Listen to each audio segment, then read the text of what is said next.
잠깐 같이 기도드리겠습니다.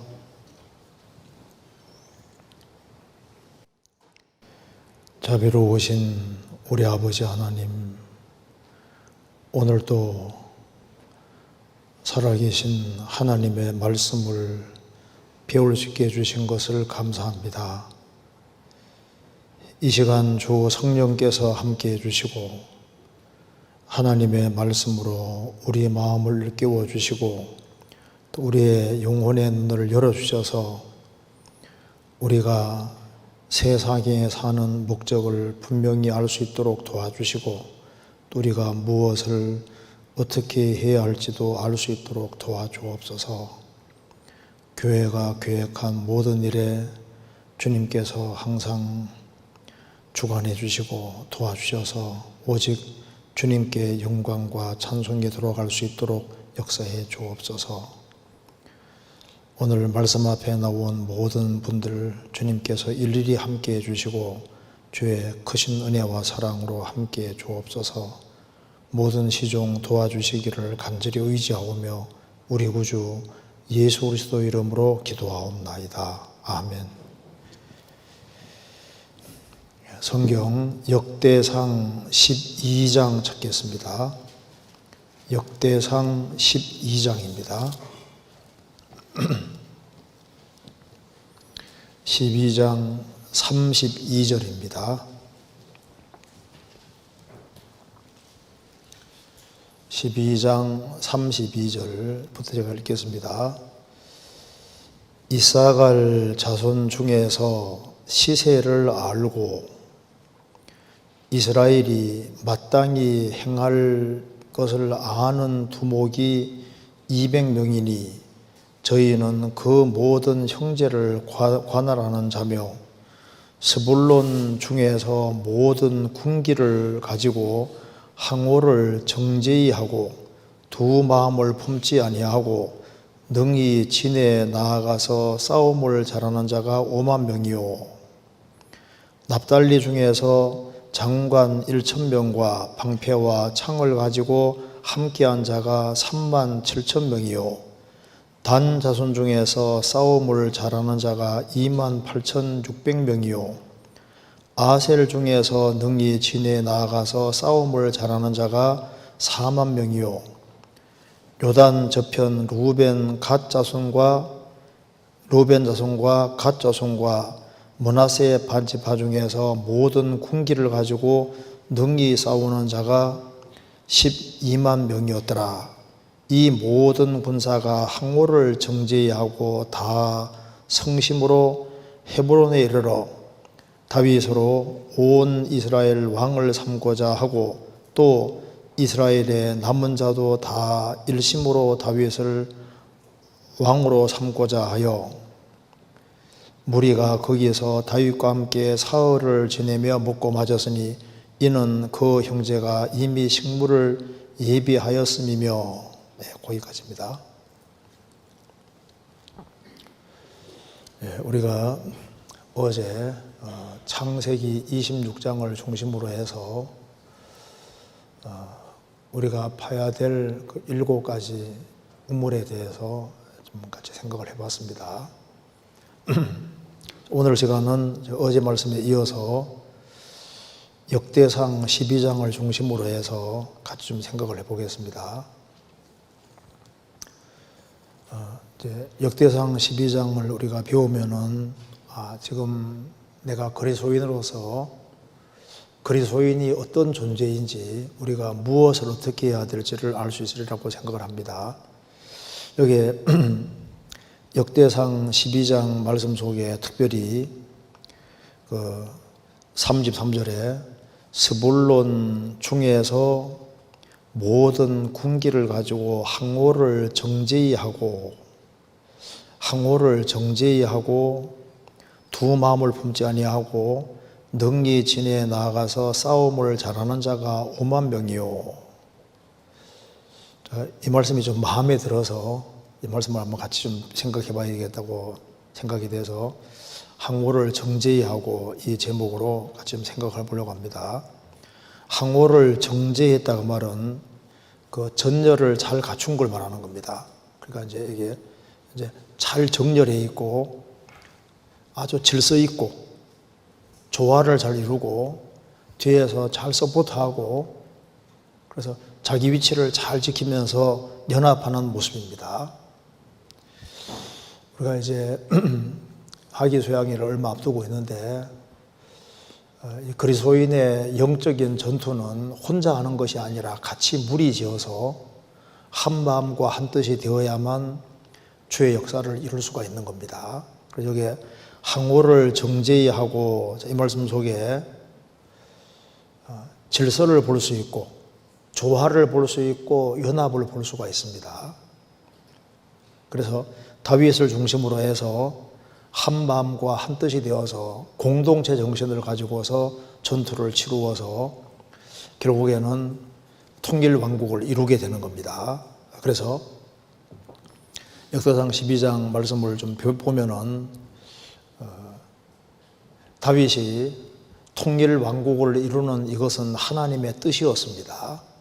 그리고 이 통일 왕국을 이루기 위해서 다윗을 중심으로 해서 이들이 어떤 마음을 가지고 싸웠는지가 여기에 자세히 기록이 되어 있습니다.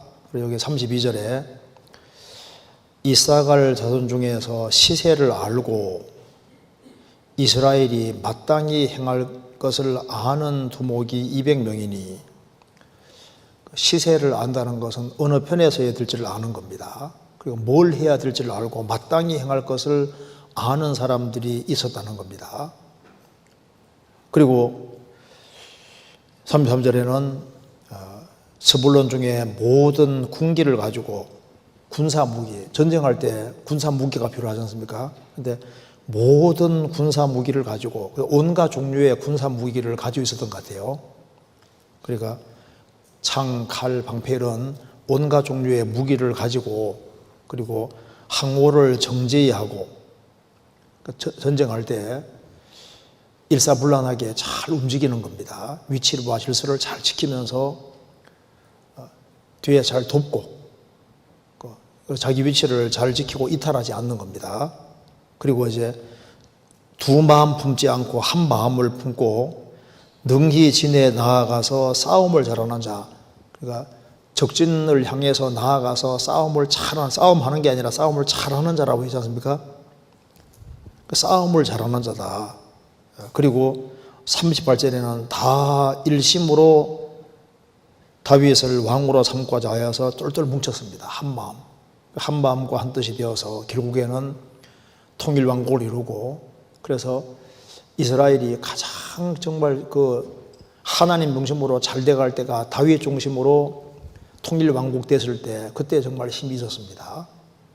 또 다윗은 예수님의 그림자입니다. 그래서 이 말씀을 우리가 잘 생각해 보면은 우리가 무엇을 위해서 어떻게 살아야 될지를 알 수 있으리라고 생각을 합니다. 이걸 한번 순서적으로 본문 중심으로 해서 아주 생각을 해보도록 하겠습니다. 자, 다윗이 통일 왕국을 이루기 위해서 전쟁을 치르고 있었던 겁니다. 그런데 그거보다 훨씬 중요한 전투를 우리가 치르고 있는 겁니다. 우리는 지금 하나님 나라를 완성하기 위한 목적으로 전쟁을 치르고 있는데 다윗이 통일 왕국을 이루기 위해서 함께 연합하는 사람들이 여기에 기록이 되어 있는데 그거보다 훨씬 더 중요한 전투를 우리는 하고 있는 사람들인 겁니다. 지금 두 나라가 싸우고 있다는 거 아시죠? 지금 하나님 나라를 위해서 역사하는 역사는 훨씬 더 중요한 겁니다. 성경 마태복음 12장을 찾겠습니다.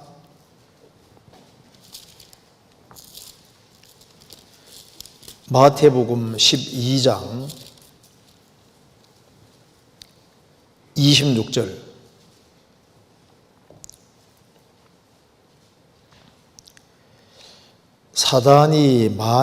사단을 쫓아내면 스스로 분쟁하는 것이니 그리하고야 저의 나라가 어떻게 서겠느냐 사탄의 나라가 어떻게 서겠느냐 28절 그러나 내가 하나님의 성령을 힘입어 귀신을 쫓아내는 것이면 하나님의 나라가 이미 너희에게 임하였느니라. 자, 여기에 두 나라가 나와 있습니다. 지금 지구상에는 저의 나라, 사탄의 나라가 있습니다. 예수님은 지구상에 들어오셔서 하나님 나라를 가지고 들어왔습니다.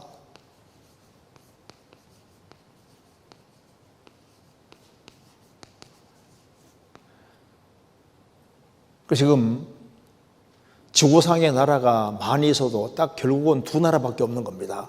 사탄의 나라, 하나님 나라 둘밖에 없는 거예요. 그런데 여기에 그 하나님 나라를 가져 들어오셨는데 이 나라에 들어가는 길은 딱 방법이 한 가지입니다. 마가복음 4장 찾겠습니다.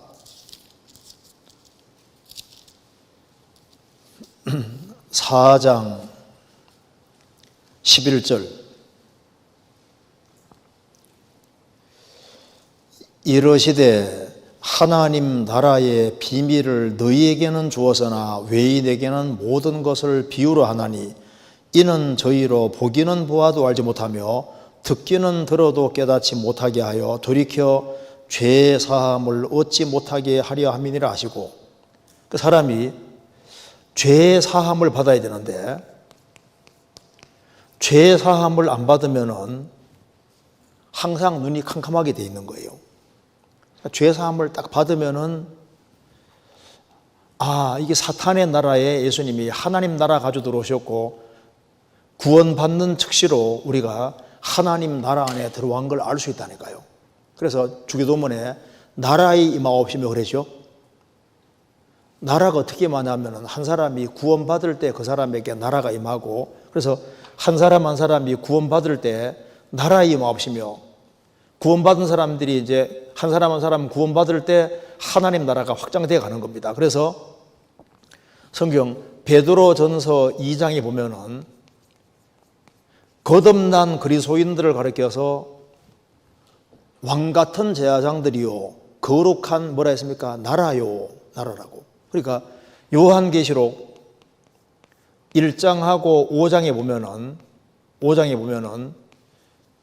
그리스도인들을 나라와 제사장으로 삼으셨다. 우리를 사랑하사 그 피로 우리 죄의 소리를 해방하시고 우리를 나라와 제사장으로 삼으신 거에게 구원받은 사람이 나라입니다. 왜? 구원받아야만 주님 통치하시니까. 그래서 나라의 임하옵시며, 그 이제 나라가 확장돼 가는 건 한 사람 한 사람 구원받을 때 나라가 확장돼 가는 거예요. 한 사람이 죄를 사함 받으면은 하나님의 사랑의 아들의 나라로 옮겨진 겁니다. 성경 골로새서 1장 찾겠습니다. 골로새서 1장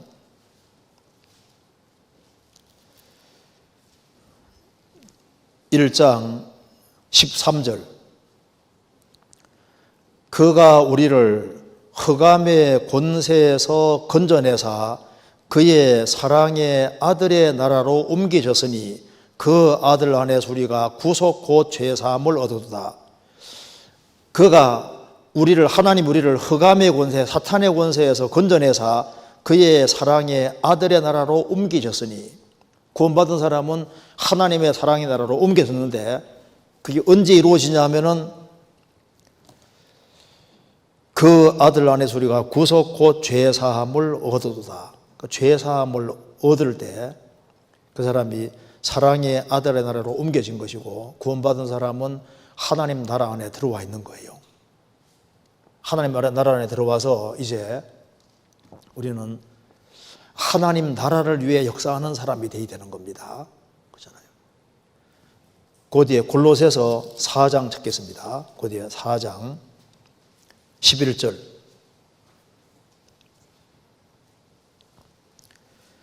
유수도라 하는 예수도 너희에게 무난하니 저희는 할례당이라 이들만 하나님 나라를 위하여 함께 역사하는 자들이니 이런 사람들이 나의 위로가 되었느니라.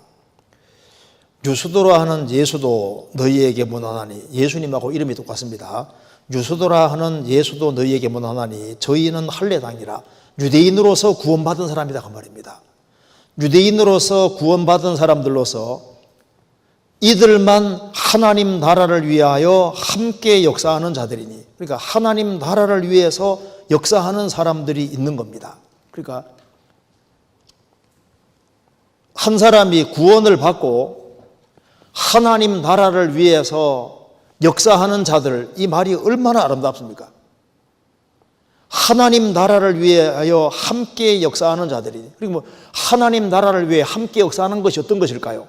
실제로 사람들을 주님 품으로 인도해서 한 사람 한 사람이 구원받아 갈 때 나라의 몹시며 한 사람 한 사람이 정말 구원받아 갈 때 나라가 임하는 것이고, 그것이 바로 하나님 나라를 위해서 함께 역사하는 자들이다 그 말입니다. 그래서 사탄의 나라와 하나님 나라 두 나라가 지금 실제로 싸우고 있는 겁니다. 이것은 성경 전체가 가르치는 분명한 사실입니다. 그래서 예수님이 마태복음 10장에서 저의 나라가 어떻게 저의 나라, 사탄의 나라란 말씀하셨잖아요. 그래서 예수님께서도 마귀를 가리켜서 이 세상 임금이라고 분명히 말씀하셨습니다. 이 세상 임금이라고. 이 세상 임금이 결국은 쫓겨날 임금입니다. 지금은 세상을 강력하게 다스리고 있어요. 두 나라가 싸우고 있으니까. 지금 이 마귀를 가리켜서 세상 임금이라고 예수님께서도 말씀하셨습니다. 성경 요한복음 12장.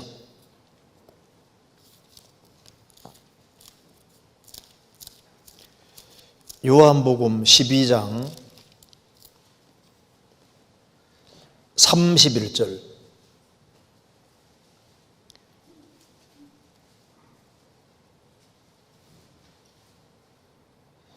이제 이 세상에 심판이 이르렀으니 이 세상 임금이 쫓겨나리라. 예수님이 십자가에 죽으시고 부활하심으로 사탄의 머리를 깨버렸기 때문에 사탄은 머리 깨진 뱀하고 똑같은 거예요. 그런데 아직까지 일을 하고 있습니다. 지금 우리가 주시해야 될 사실이 있는데, 온 세상이 악한 잔에 처해 있다는 걸 분명히 알아야 됩니다. 지금 많은 사람들이 흑암의 왕국 안에 속해 있다는 것을 알아야 되는 거예요. 이건 실제입니다. 성경 요한일서 5장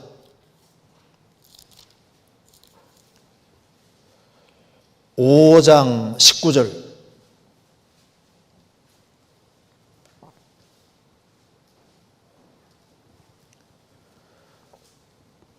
또 아는 것은 우리는 하나님께 속하고 온 세상은 악한 자 안에 처한 것이며, 또 아는 것은 하나님의 아들이르러 우리에게 지각을 주사 우리로 참된 자를 알게 하신 것과, 또한 우리가 참된 자 곧 그의 아들 예수 그리스도 안에 있는 것이니 그는 참 하나님이시오 영생이시니라. 자녀들아 너희 자손을 지켜 우상에서 멀리하라. 또 아는 것은 우리가 누굽니까? 18절에 말한 대로 하나님께로 난 자마다, 거듭난 사람입니다. 또 아는 것은 우리는 거듭난 사람, 우리는 하나님께 속하고 온 세상은 악한 자 안에 처한 것이며. 그러니까 봐요. 지금 여기 사탄의 나라가 있는데 예수님이 하나님 나라 가지고 들어오셨는데, 우리는 하나님께 속했다. 사람이 거듭날 때 주님 통치를 받으니까 거듭난 사람은 하나님께 속했고, 온 세상은 악한 자 안에 처한 것이며 사탄의 권세 아래에 있다 그 말입니다. 또 아는 것은 하나님의 아들이 오셨는데 바로 예수님이 누구냐? 그는 참 하나님이시오 영생이시라. 그렇게 말하면서 자녀들아 너희 자손을 지켜 우상에서 멀리하라. 주님보다 높아지는 게 생기면 큰일 나는 거예요.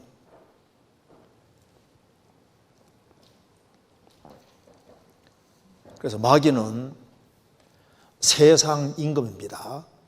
이사야 14장에 말씀하시기를 마귀는 너 열국을 엎은 자여, 너 열국을, 전 세계를 아수라장으로 만든 자가 이게 마귀인 거예요. 요한계시록 12장에서는 온 천하를 꿰는 자라. 마귀는 온 천하를 꿰는 자입니다. 지구 전체 온 세상은 악한 자에 져 있고 온 천하를 꿰는 자인 거예요. 그래서 구원받기까지는 사실상 뭐가 뭔지를 모르는 거예요. 지금 엄연히 두 나라가 있습니다. 다니엘서 10장 보면은 다니엘이 이제 다니엘 10장에 이렇게 나와 있지 않습니까? 다니엘 10장에 다니엘이 이제 기도합니다. 다니엘이 이제 기도하는데 페르시아라는 나라에서 기도하는데 이제 가브리엘 천사가 기도를 가지고 내려오는데 탁 막혔습니다. 왜? 페르시아를 지배하는 페르시아 군 마귀 말하는 겁니다. 페르시아 배후에 있는 마귀가 막아가지고 21일 동안 내려올 수가 없었어요. 그래서 미카엘 천사가 길을 열어줘서 내려왔다고 했거든요. 그러니까 페르시아란 나라 배후에도 사탄이 조직이 있어서 루시퍼 중심으로 해서 각 나라별로 지역별로 개인별로 해가지고 쫙 이렇게 일사불란하게 조직을 딱 가지고 마귀가 아주 엄청난 조직으로 배후에 있는 거예요. 그래서 사람들이 구원받지 못하도록 하기 위해서 아주 강력하게 역사를 하고 있는 겁니다. 그래서 어떻게 하든 간에 마귀의 최종 목적은 복음을 못 깨닫게 만드는 것이기 때문에 복음 전할 때 방해 작업이 있습니다. 우리가 하기소양이 하려고 그러면 마귀도 지금 작전 짜고 있습니다. 알고 계세요? 마귀가 제일 미워하고 싫어하는 것이 복음 전하는 거예요. 성경 고린도후서 4장입니다. 4장 3절.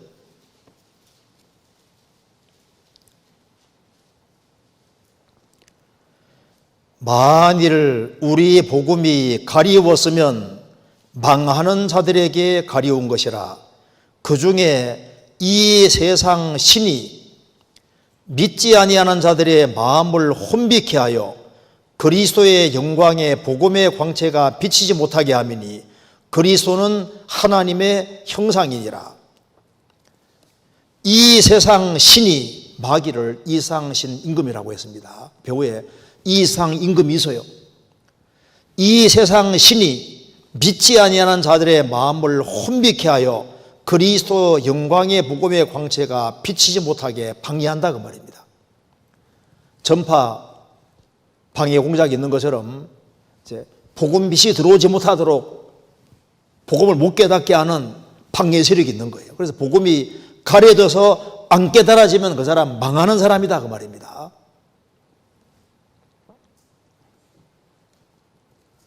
다른 얘기는 잘 듣는데 복음 전해지면 희한하게도 그 굉장한 반대들이 있잖아요. 교회에 정말 마귀가 있는 거예요. 바울 사도가 데살로니가 교회에 그 칼라고 그렇게 하는데도 사탄이 막았다고 되잖아요. 마귀는 일꾼들을 방해하고 우리가 하나님 일을 하는 것을 계속적으로 방해를 합니다. 다른 건 다 용납해도 이것만은 안 돼 하고 아주 강력히 반대하는 거예요. 복음 전해지는 것, 하나님 나라가 확정되는 것을 무조건 막는 것이 가장 우선적인 계획입니다. 데살로니가전서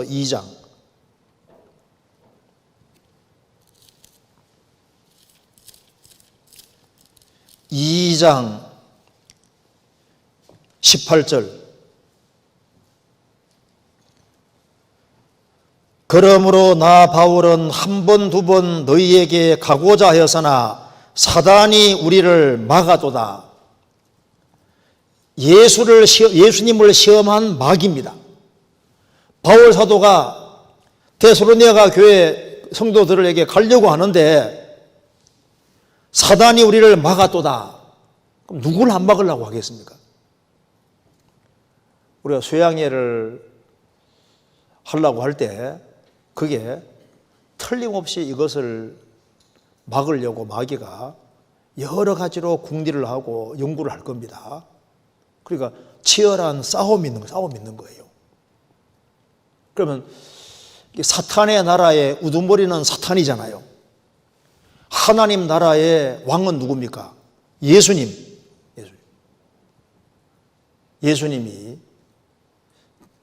예수님 모습을 여러 가지로 나타냈는데 그 중에 하나가 주님은 지금 여기 싸우시는 분이기 때문에 용사입니다. 용사. 그리고 우리가 이제 예수님을 이해할 때 예수님을 대장으로 이해하는 것이 필요한 거예요. 대장으로. 우리는 군사로 모집된 사람입니다. 여기 출애굽기 15장 찾겠습니다. 출애굽기 15장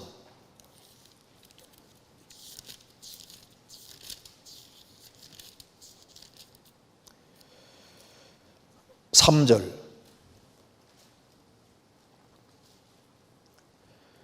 여호와는 용사시니 여호와는 그 이름이시로다. 이렇게 뭐라 했습니까? 여호와는 용사시니 여호와는 용사시니.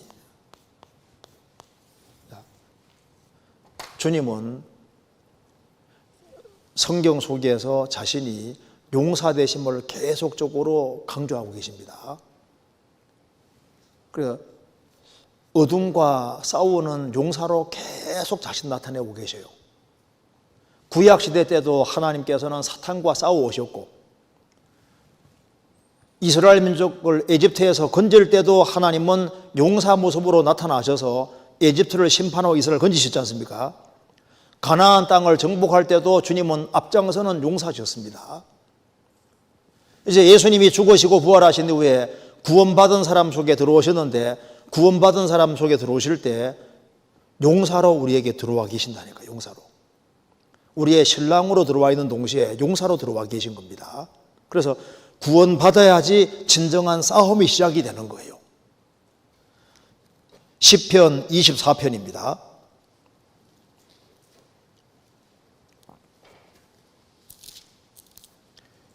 7절.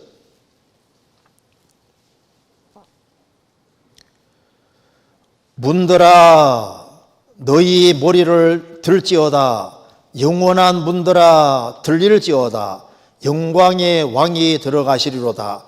영광의 왕이 뉘시뇨. 강하고 능한 여호와시오. 전쟁에 능한 여호와시로다. 문들아 너희 머리를 들지어다. 영원한 문들아 들릴지어다. 영광의 왕이 들어가시리로다. 영광의 왕이 뉘시뇨. 만군의 여호와께서 곧 영광의 왕이시로다. 예수님이 나귀 타고 입성하실 때도 예루살렘의 여러 문들을 통과해 들어가셨습니다. 예수님이 나귀 타고 예루살렘 입성하시는 것처럼 주님께서 구원받은 사람 속에 들어오시는 거예요. 그래서 문들아, 사람의 마음도 문이라고 했거든요. 영원한 문들아, 영혼은 영원한 거잖아요. 문들아, 영원한 문들아 들릴지어다. 영광의 왕이 들어가시리로다. 영광의 왕이 뉘시뇨. 강하고 능한 여호와시오. 뭐라 했습니까? 전쟁에 능한 여호와시로다. 전쟁에 능한 여호와십니다. 그래서 한 사람이 구원받으면은 주님이 구원받은 사람 속에서 작업하셔서, 구원받으면 이제 전투가 시작되잖아요. 왜?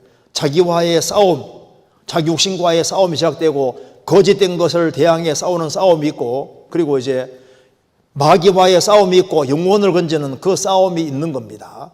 여호와는 용사십니다. 그런데 우리를 왜 부르셨느냐? 우리도 싸움을 위해서 우리를 부르신 거예요. 그러니까 이스라엘 민족을 에집트에서 건져낼 때도 처음부터 아들로 부르신 동시에 우리가 잘 아는 대로 분사로 부르신 겁니다. 우리도 구원받을 때 처음부터 싸움을 시키려고 분사로 처음부터 우리를 부르신 거예요. 성경 출애굽기 12장입니다. 12장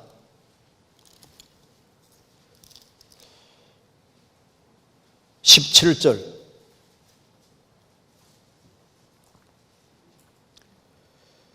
너희는 무교절을 지키라. 이날에 내가 너희 군대를 애굽 땅에서 인도하여 내었음이라. 그러므로 너희가 영원한 규례를 삼아 이날을 대대로 지킬지니라. 내가 너희 군대를 애굽에서 인도해 내었다. 출애굽한 이스라엘 백성을 군대라고 했습니다. 41절.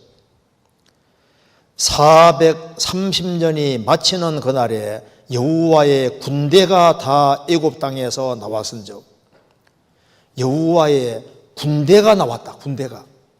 51절. 그 같은 날에 여호와께서 이스라엘 자손을 그 군대대로 애굽 땅에서 인도하여 내셨더라. 출애굽한 이스라엘 백성들을 41절에 분명히 말하기를 그날에 여호와의 군대가 애굽 땅에서 나왔다. 자, 출애굽한 이스라엘 백성들을, 이스라엘이 애굽에 살다가 이게 출애굽, 이스라엘 민족이 애굽에 살고 있었는데 애굽에서 다 끄집어 내실 때 애굽에서 나오는 이 사람들을 가리켜서 여호와의 군대라 했습니다. 여호와의 군대. 그러니까 왜 이스라엘 민족을 출애굽시켰냐 하면은 왜 군대로 부르셨을까요? 군대로 부르신 이유는 싸움을 위해서입니다. 그러니까 광야에서 아말렉과 싸우고 그 다음에 요단강 건너가서는 가나안 7족속과 싸우는 겁니다. 처음부터 이스라엘 민족을 애굽에서 군대로 딱 끌어내신 이유는 아말렉 군대는 에서의 후손입니다. 그러니까 아말렉은 육신의 그림자입니다. 육신. 구원받은 사람은 자기 육신과 의 싸움이 시작되고 그 다음에 이제 가나안 땅 들어가면 기업 차지하는 정이 벌어지지 않습니까? 구원받은 사람은 자기와의 싸움인 동시에 가나안 땅 정복하듯이 사탄의 나라를 부수고 한 사람 한 사람을 구원의 길로 인도하는 그 전투를 위해서 부르심받았기 때문에 한 사람이 구원받을 때 나는 뭐냐? 내 신분이 도대체 뭐냐? 그래서 우리들은 군사로 모집된다는 걸 생각해요. 군사. 우리를 처음부터 군대로 부르신 거예요. 성경 디모데 후서 2장 찾겠습니다. 2장 3절에 내가 그리스도 예수의 좋은 군사로 나와 함께 고난을 받을지니 군사로 다니는 자는 자기 생활에 얽매이는 자가 하나도 없나니 이는 군사로 모집한 자를 기쁘게 하려 함이니라. 여기에 군사로 모집한 자라는 말이 나와 있지 않습니까? 군사로 모집한 자가 누굴까요? 우리 대장이 바로 예수님이고 예수님은 우리를 군사로 모집한 분입니다. 그러니까 한 사람을 주님께서 구원의 길로 인도했을 때 왜 구원받은 사람을 하나님 자녀로 삼아주시고 아들로 왜 삼아주시고 그리스도 신부로 왜 만드셨을까요? 이 세상에서는 전투하게 하려고 부르신 거예요. 군사로 모집한 자를 기쁘게 하려 함이니라. 군사로 모집했다. 그러니까 너는 누구냐? 우리는 그리스도의 군사다 그 말입니다. 그래서 에베소서는 교회를 말하는 책인데 그 6장에 가면 뭐라고 하는지 아시죠? 6장에 딱 가면은 교회 얘기하면서 6장에서는 마귀하고 싸워야 되니까 전신갑주를 입으라 이러다 오지 않습니까? 그러니까 우리를 왜 교회에 연결시켰냐 하면은 에베소서는 교회가 무엇인지를 밝히는 책인데 교회를 얘기하면서 교회가 왜 존재하느냐? 마귀하고 싸우기 위해서 교회를 주님이 딱 준비해 놓으신 거예요. 교회는 영적인 전쟁을 치르기 위한 목적으로 교회가 있는 거예요. 싸움을 위해서 교회가 있는 거다 그 말이에요. 교회가 진정한 교회는 싸움이 있어야만 그것이 진정한 교회라고 할 수 있는 겁니다.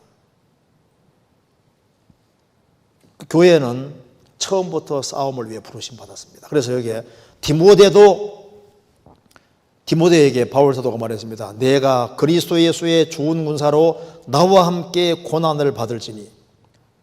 바울 사도도 좋은 군사고 디모데도 좋은 군사다 그 말입니다. 그러니까 성경 곳곳에서 군사란 말이 나오는데 정말 우리가 주님 원하시는 그런 군사가 되면 얼마나 좋겠습니까?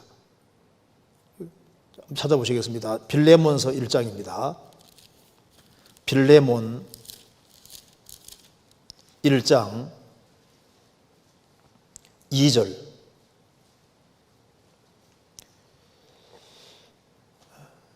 및 자매 아비아와 및 우리와 함께 군사된 아키뽀와 내 집에 있는 교회에게 편지하노니. 여기에 함께 군사된 아키뽀, 그리스도 안에서 군사가 됐다는 건 너무 중요한 겁니다. 군사된 아키포.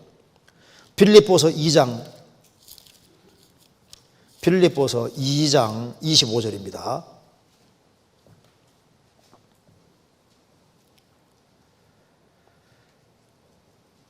그러나 에바보라 디도를 너희에게 보내는 것이 필요한 줄로 생각하노니 그는 나의 형제요 함께 수고하고 함께 군사된 자요 너희 사자로 나의 쓸 것을 돕는 자라. 에바보라 디도에 대해 얘기하면서 에바보라 디도는 함께 수고하고 함께 군사된 자요 함께 군사된 자다.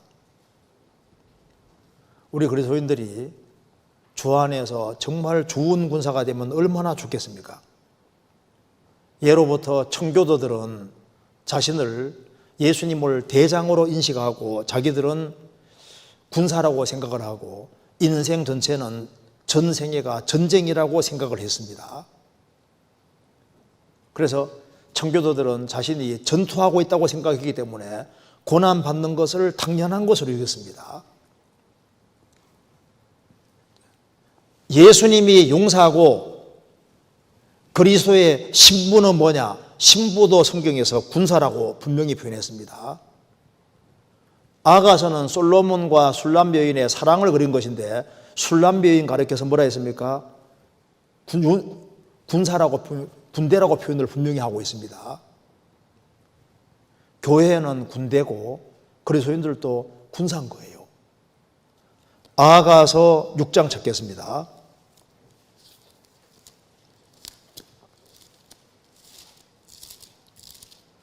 아가서 6장 4절.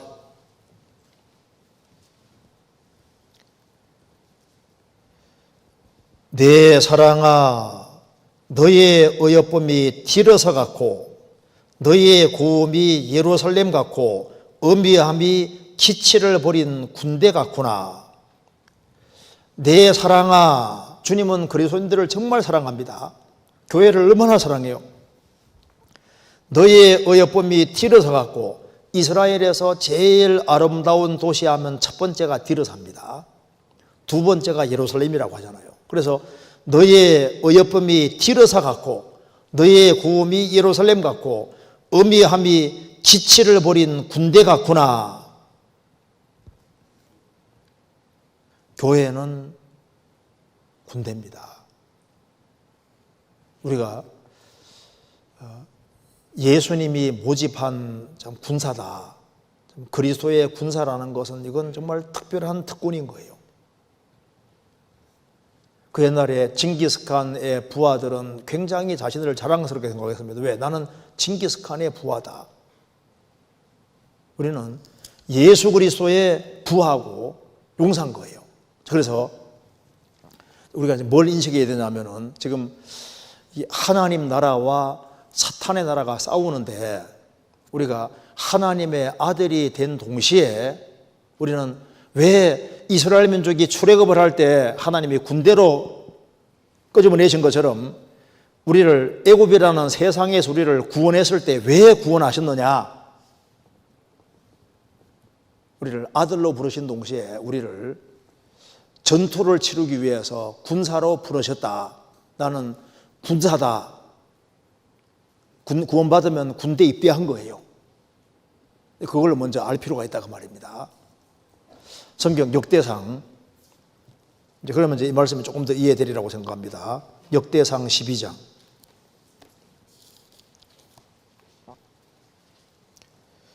12장 32절.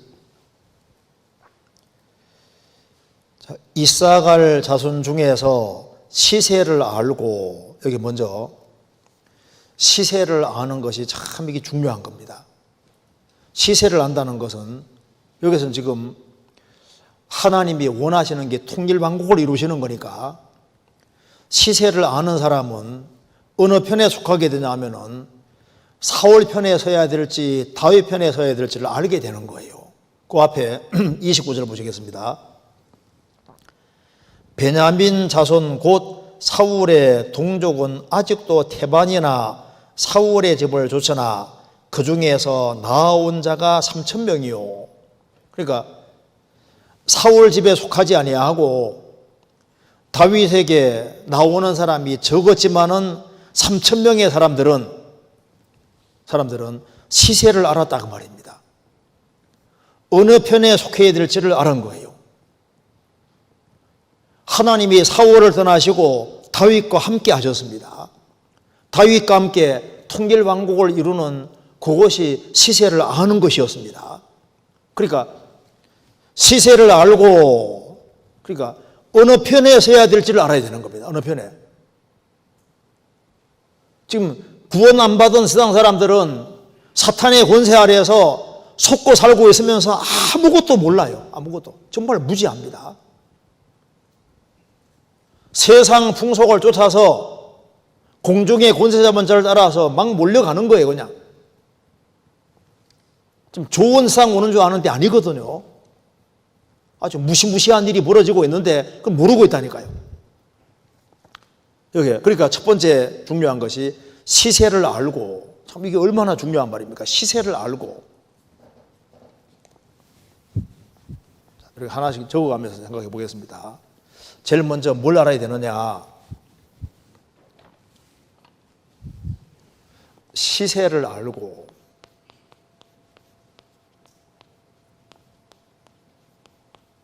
시세를 아는 것이 그렇게 중요한 것이었습니다.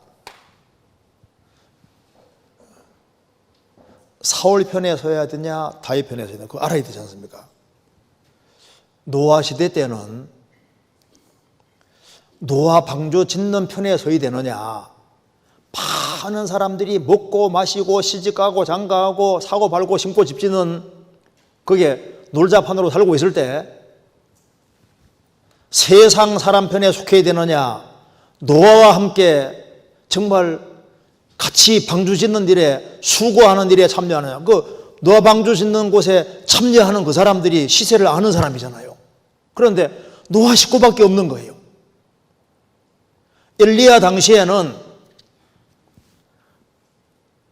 여기 바알 신 편에 서야 될지 엘리야 편에 서서 여호와 편에 서야 될지 머뭇거리는 사람들이 많았잖아요. 예수님이 오셨는데 유대 종교가들이 예수님 편에 서야 되는데 그걸 모르는 거 봐요. 사도 시대 때도 사도 편에 서는 것이 하나님 편에 서는 건데 유대 종교가 편에 서잖아요. 우리 시대 때도 어느 편에 서야 될지를 모르는 사람들이 너무나도 많이 있습니다.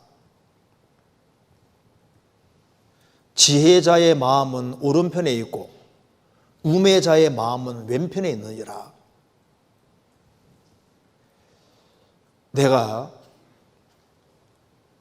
시세를 안다는 건 내가 정말 어느 편 소속인지를 아주 분명히 하는 겁니다. 지금 여기 온 세상은 악한 자 안에 속했다고 되어 있는데 세상에 판붙여 살고 있으면은 시세를 모르는 거예요. 주님 편에 서 있는 것이 아닌 겁니다. 시세를 알고 시세를 안다는 것이 무슨 말입니까? 분별력이 있는 걸 말하는 분별력이. 지금 시세를 아는 사람은 지금 통일왕국을 이룰 때다 그 말입니다. 전투를 치룰 때라는 걸 알아야 되는데 시세를 알고 예레미야 당시에도 지금 심판이 다가오는 때라는 걸 몰랐어요. 많은 사람들이. 성경 예레미야 7장입니다. 예레미야 7장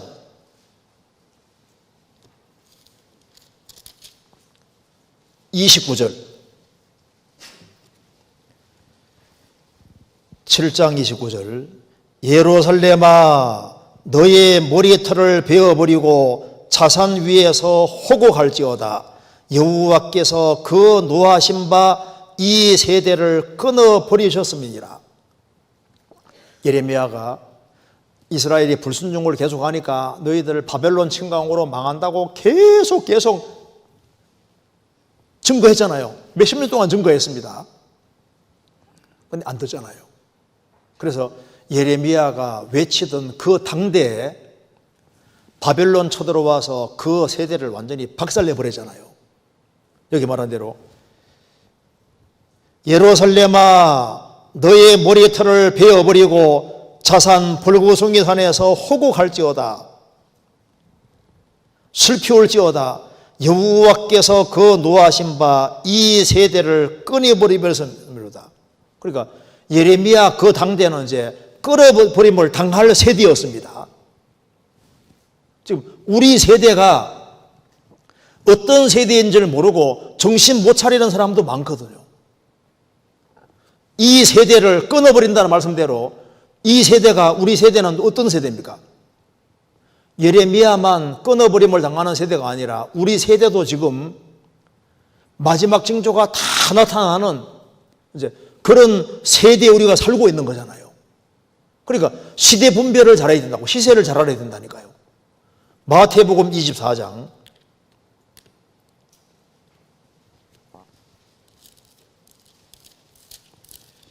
24장 32절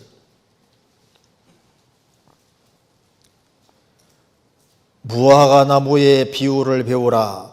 그 가지가 연하여지고 잎사귀를 내면 여름이 가까운 줄 아나니 이와 같이 너희도 이 모든 일을 보거든 인자가 가까이 곧 문 앞에 이른 줄 알라. 내가 진실로 너희에게 말하노니 이 세대가 지나가기 전에 이 일이 다 이루리라. 천지는 없어지겠으나 내 말은 없어지지 아니리라. 예수님 말씀했습니다. 이 세대가 지나가기 전에 이 일이 다 이루리라. 이 일이 다 이룬다는 말씀은 30절에 그때 인자의 징조가 하늘에서 보였고 그때 땅의 모든 족속들이 통곡하며 그들이 인자가 구름을 타고 능력과 큰 용왕으로 오는 것을 보리라. 이 세대가 지나가기 전에, 이 세대 사람이 지구상에 다 없어지기 전에 이 일이 다 이루리라. 예수님의 지상재림까지 이루어질 것이다. 우리는 마지막 징조를 실제로 다 보고 사는 시대입니다. 그리고 시세를 알고 우리가 어느 때에 살고 있는지를 알아야 되는 거예요. 우리 시대 보십시오. 성경에 외쳐보면 정말 큰일입니다. 마지막 징조가 우리 시대만큼 이렇게 아주 선명하게 나타난 시대가 없거든요. 그럼에도 불구하고 시세를 모른다니까요. 우리 시대 보면 정말 감사가 없는 세대입니다. 그렇죠. 그리고 불순종하는 사람들 아주 가득한 시대가 되고 있습니다. 정말 사람들이 아주 이기적이고 돈밖에 모르고 쾌락을 사랑하고 미래를 깊이 생각하지 않고 죽음 건너편에 대해서 거의 생각을 안 합니다. 짐승처럼 본능을 따라서 행동하는 시대고 절제를 안 하는 시대잖아요. 그리고 순간적인 결과를 기대하지 꾸준히 하려는 것이 없어지는 시대가 되고 있습니다. 사람 마음속에 한탕주의 이것이 마음속에 많이 들어가 있거든요. 성경과 전부 다 반대로 하고 있습니다. 그러니까 우리가 정말 정신 차려야 될 세대가 우리 세대인 거예요. 시세를 알고, 시세를. 누가복음 12장입니다.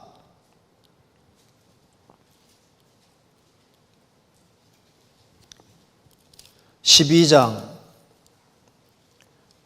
54절. 또 무리에게 이르시되 너희가 구름이 서해에서 일어남을 보면 곧 말하기를 소나기가 오리라 하나니 과연 그러하고 남풍이 불물 보면 말하기를 심히 더우리라 하나니 과연 그러하니라. 외식하는 자여 너희가 천지의 기상은 분별할 줄 알면서 어찌 이 시대는 분변치 못하느냐. 또 어찌하여 옳은 것을 스스로 판단치 아니하느냐. 구름이 서쪽에서, 이스라엘 쪽은 지중해니까 지중해 바다 쪽에서 목구름이 쫙 몰려오면 아이고 오늘 소나기 오겠다. 기상 분별할 수 있잖아요. 이스라엘 남쪽은 더운 지역이니까 남쪽에서 열풍이 딱 불어오면 아이고 오늘 침이 덥겠다.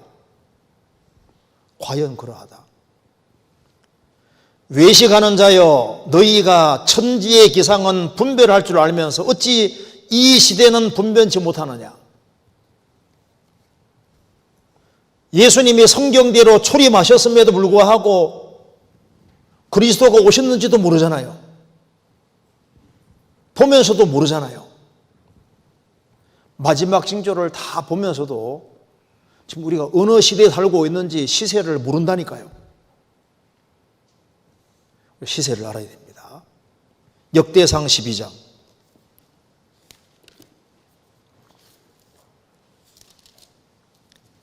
12장 32절. 이사갈 전 중에서 시세를 알고 이스라엘이 마땅히 행할 것을 아는 두목이 200명이니 마땅히 행할 것을 아는 두목이 200명이니 그러니까 시세를 알고 그 다음에 마땅히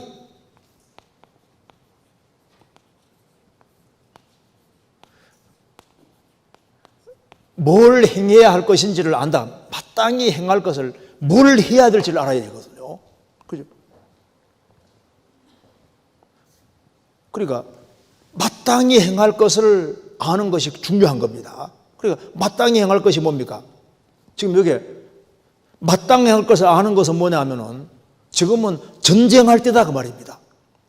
다윗 편에 서서 통일 왕국을 이루고 전쟁을 할 때라는 것을 확실하게 아는 것이 마땅히 한 것을 아는 거예요. 이제 마땅히 수고해서 통일 왕국을 이루는 그 과업을 하나님 맡기셨고 그 일을 이루는 것이 마땅히 할 것을 아는 것이었습니다.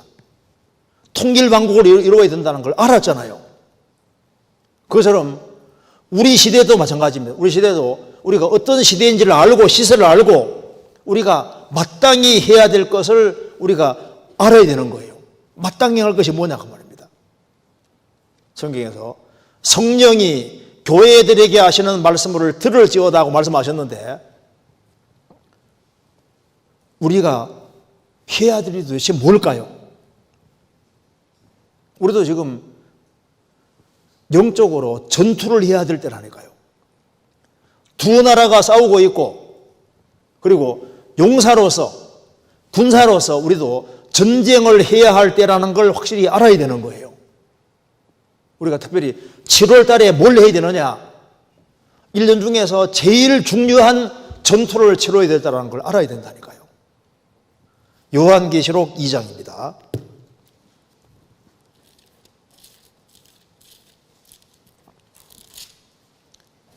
(2장) 26절입니다.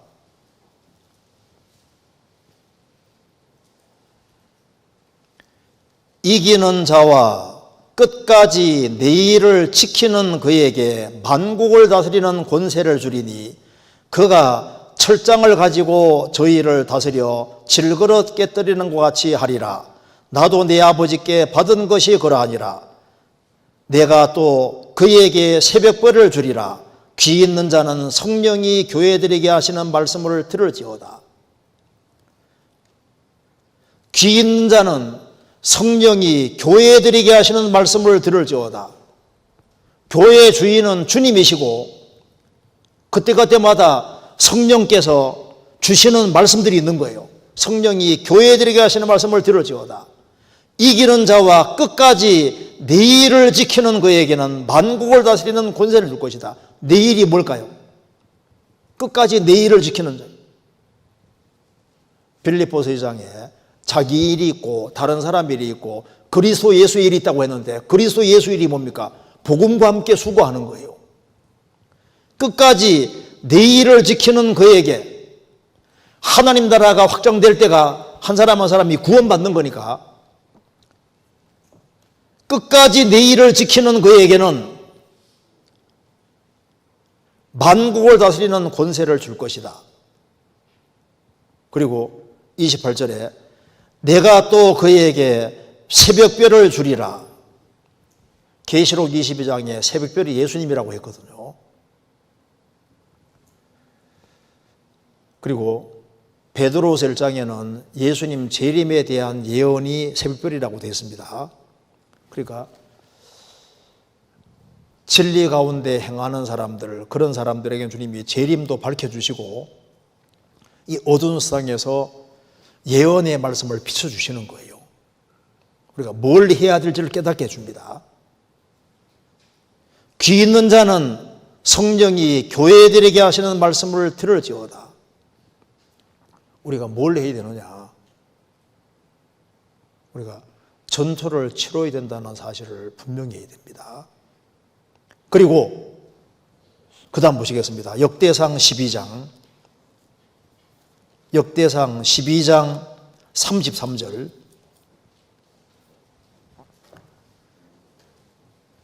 스불론 중에서 모든 군기를 가지고, 군기가 군사 무기입니다. 그러니까 이제 이 전투를 치러야 되는데 전투 치를 때 뭐가 필요하냐면은 모든 군기를 가지고, 모든 군기가 군사 무기입니다. 이제 우리 이 세상에서도 이렇게 전쟁을 치를 때는 무기가 필요한 거예요. 무기가.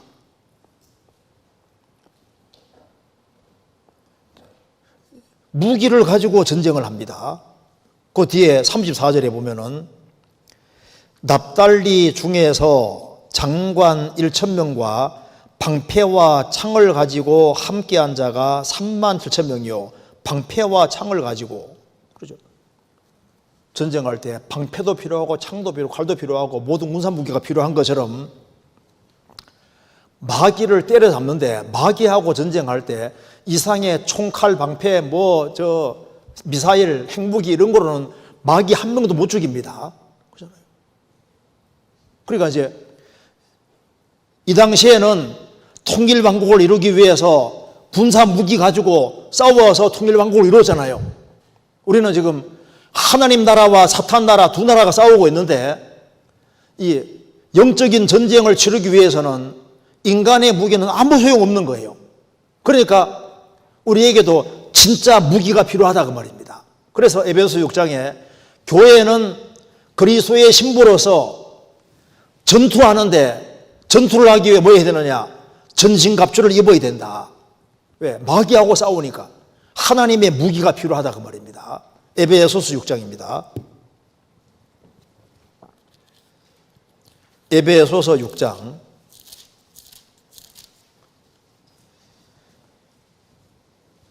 10절 정말로 너희가 주 안에서와 그 힘의 능력으로 강건하여지고 마귀의 괴계를 능히 대적하기 위하여 하나님의 전신갑주를 입으라. 우리의 씨름은 혈과 육에 대한 것이 아니요 정사와 권세와 이 어둠의 세상 주관자들과 하늘에 있는 악의 영들에게 대함이니라. 우리의 씨름이 혈과 육의 전쟁이라면은 총칼, 방패 이런 거로 될 겁니다. 그런데 우리의 싸움은 혈과 육에 대한 것이 아니고 정사와 권세와 이 어둠 세상의 주관자들이 이게 마귀 세력입니다.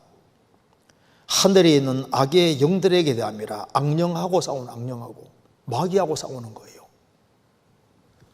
온 세상은 악한 자 안에 처해 있다.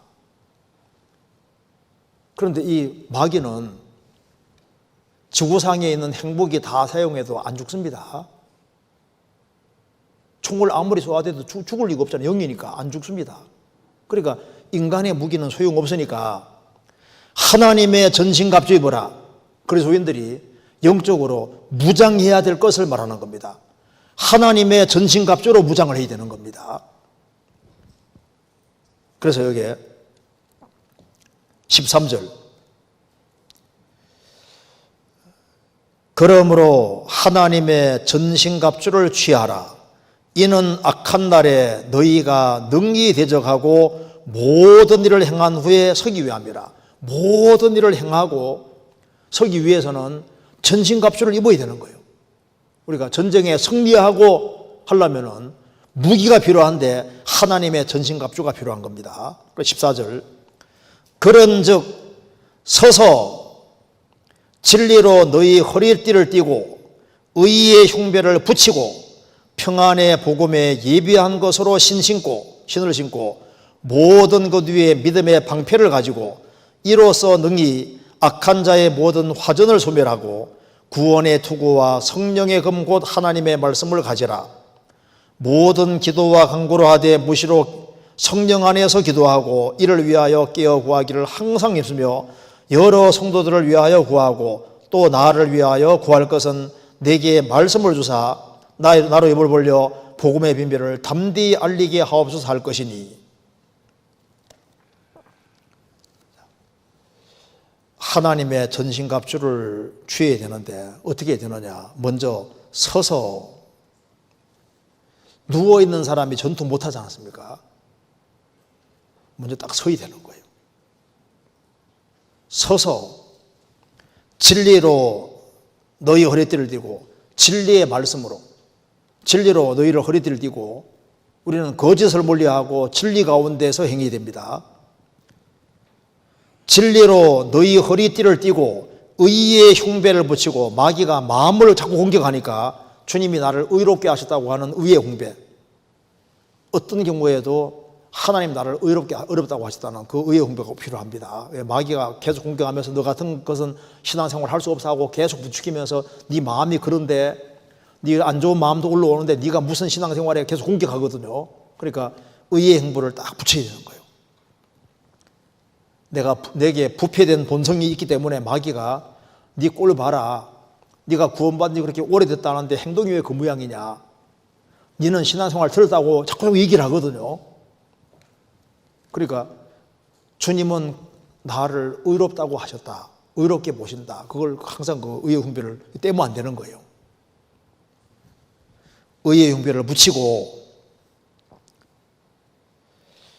평안의 복음에 예비한 것으로 신을 신고, 우리는 복음 전할 신 신는 것은 이제 우리가 항상 어떻게 하든 간에 영혼을 건질라는 그 마음 자세로 살아가는 겁니다. 평안의 복음 예비한 것으로 신을 신고, 그러니까 때를 얻든지 못 얻든지 항상 힘쓰라 말씀대로 우리는 복음 전할 마음을 항상 가지고 행동을 옮겨야 된다 그 말입니다. 그리고 모든 것 위에 믿음의 방패를 가지고, 그래서 전쟁에서 방패가 정말 중요하잖아요. 왜냐하면 몸 전체를 가리는 방패입니다. 믿음 방패가 있으면 안전한 거예요. 그리고 왜 방패를 가져야 되냐 하면은 이로써 능히 악한 자의 모든 화전을 소멸하고, 마귀가 불화살을 계속 쏘아대는 거예요. 불화살이니까 한 대라도 맞으면 퍼집니다. 그래서 모든 것 위에 믿음의 방패를 가지고, 그러니까 믿음 있는 사람은 이길 수 있는 거예요.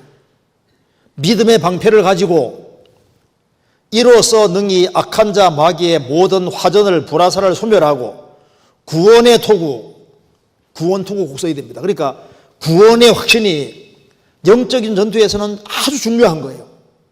자기가 구원받았다는 확신이 없으면요, 마귀에게 쉽게 당한다니까요.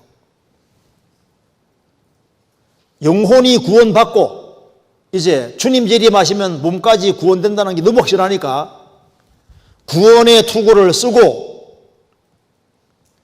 그리고 성령의 검 곧 하나님의 말씀을 가지라.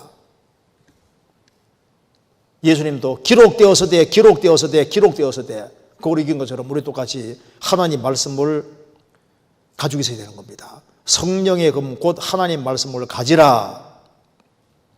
그리고 모든 기도와 간구로 하되 무시로 성령 안에서 기도하고 이를 위하여 끼어 구하기를 항상 힘쓰며 여러 성도들을 위하여 구하고 또 나를 위하여 구할 것은 내게 말씀을 주사 나로 입을 벌려 복음의 비밀을 담대히 알리게 하옵소서 할 것이니. 그래서 우리가 영적인 전도 치르는데 우리 힘으로는 마귀 못 이기니까 하나님의 도우심을 받아야 되니까 모든 기도와 간구로 하되라고 말씀하신 겁니다. 그러니까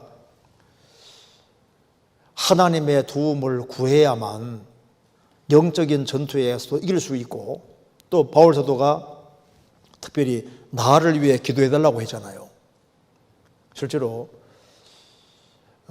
기도를 많이 해주면은 전도하는 사람이 훨씬 수월하게 전도가 할 수 있고 또 실제로 똑같이 말씀을 전해도 구원받는 사람이 훨씬 더 많이 생깁니다. 왜? 많이 기도해 주면은 하나님의 성령이 더 크게 역사하시는 것이 맞아요. 그게 실제입니다. 그래서 바울 사도가 나를 위해서 기도해달라 이렇게 말씀하신 겁니다. 성경 고린도후서 10장입니다. 고린도후서 10장 3절.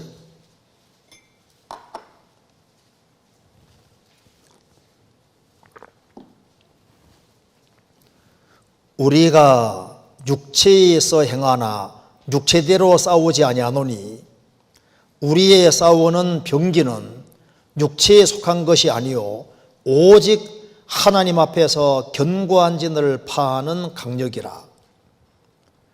우리가 육체에서 행하나 육체대로 싸우지 아니하노라. 세상적인 어떤 방법으로도 마귀와 싸워서 못 이깁니다. 그러니까 우리의 싸우는 병기는 육체에 속한 것이 아니다 그 말입니다.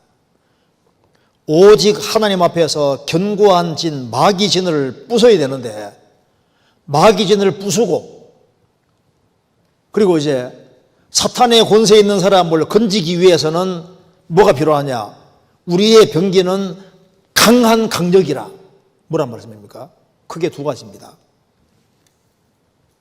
강력이 뭐냐 하면은 성령의 검이 하나님 말씀이고 또 한 가지는 기도인 거예요.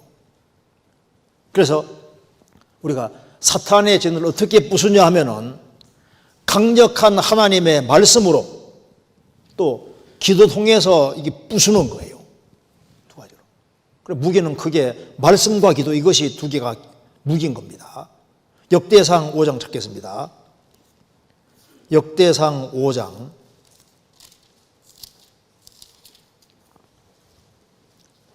18절부터 제가 읽겠습니다. 5장 18절. 역대상 5장 18절. 르우벤 자손과 갓 사람과 므낫세 반 지파에 나가 싸울 만한 용사 곧 능히 방패와 칼을 들며 활을 당기어 싸움에 익숙한 자가 44,760이니라. 저희가 하갈 사람과 여두로와 나비스와 노답과 싸우는 중에 두오심을 입었으므로 하갈 사람과 그 함께한 자들이 다 저희 손에서 패하였으니 이는 저희가 싸울 때 하나님께 의뢰하고 부르짖음을 하나님이 들으셨습니다. 저희가 대적의 짐승 곧 약대 5만과 양 25만과 낙이 2천을 빼앗으며 사람 10만 명을 사로잡았고 죽임을 당한 자가 많았으니 이 싸움이 하나님께로 말미암았습니다. 저희가 그 땅에 거하여 사로잡을 때까지 이르니라. 요단강 종편에 있던 루벤 자손 갓 자손 므낫세 지파가 싸움에서 승리한 걸 말하면서 이 싸움은 하나님께로 말미암았다. 하나님께로 말미암았기 때문에 이 전투에서 승리했는데 이걸 보면은 어떻게 해서 승리했는지를 알 수 있습니다. 먼저 여기 보면은 18절에 싸울 만한 용사 곧 능히 방패와 칼을 들며 활을 당기어 싸움에 익숙한 자가 많이 있었잖아요. 첫째, 싸울 만한 용사들이 많이 있었다 그 말입니다. 그들은 무기들을 가지고 있었습니다. 무기들을. 능히 방패와 칼을 들고 활을 당기어 싸움을 잘하는 자가 있습니다. 그렇게 싸움을 잘했으니까 훈련이 잘 돼 있잖아요. 그런데 그것만 가지고 되는 것이 아니라 왜 전쟁에서 크게 이기느냐? 하나님의 도움을 입었습니다. 20절에 도우심을 입었다는 겁니다. 왜? 20절 끝에 싸울 때 하나님께 의뢰하고 부르짖음을 하나님이 들어줬습니다. 그러니까 어떻게 전쟁에 승리했냐 하면은 그들은 평상시에 계속적으로 훈련하고 있었고 그리고 무기를 많이 가지고 있었어요. 그리고 그것만으로 이긴 것이 아니라 하나님께 의뢰했다. 그러니까 뭐가 있었습니까? 하나님을 향한 확실한 믿음이 있고 그리고 하나님께 부르짖는 기도가 있고 그리고 그들은 훈련되어 있었습니다. 그래서 전쟁에 승리했잖아요. 여기서 이제 무기가 있었습니다. 무기가. 우리에게도 우리 전쟁을 잘하기 위해서는 하나님이 주신 무기를 잘 가지고 있어야 됩니다. 방패도 있고 검도 있고 기도도 있고. 그래서 마귀는 이기는 길이 하나님 말씀에 딱 의지해야만 이긴다니까요. 예수님이 마귀 시험 이길 때도 기록되었을 때 이렇게 얘기했지 않습니까? 그건 하나님이 정해놓은 방법입니다. 마귀 이기는 길도 기록되었을 때 성경에 딱딱 의지하면은 마귀가 꼼짝 못하는 거예요. 그래서 우리의 무기는 하나님 말씀과 기도가 우리 무기가 되는 겁니다. 그렇죠? 그 다음 보시겠습니다. 역대상 12장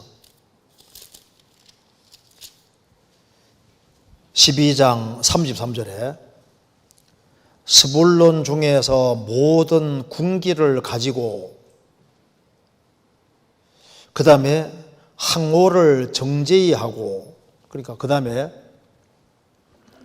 무기를 갖추고 있었고 그 다음에 항오를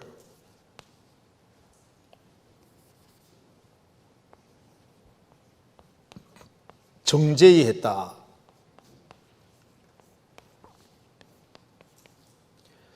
항오를 정제했다. 그게 뭐냐면은 군대에게 필요한 것이 뭐냐면 질서입니다. 질서. 항오를 정제했다는 것은 대열을 잘 갖추고 자기 위치에 잘 서야만 그래야만 이렇게 전쟁할 때 크게 도울 수 있는 거예요. 그렇지 않습니까? 그러니까 자기 위치를 잘 지키는 거예요. 항오를 정제하고.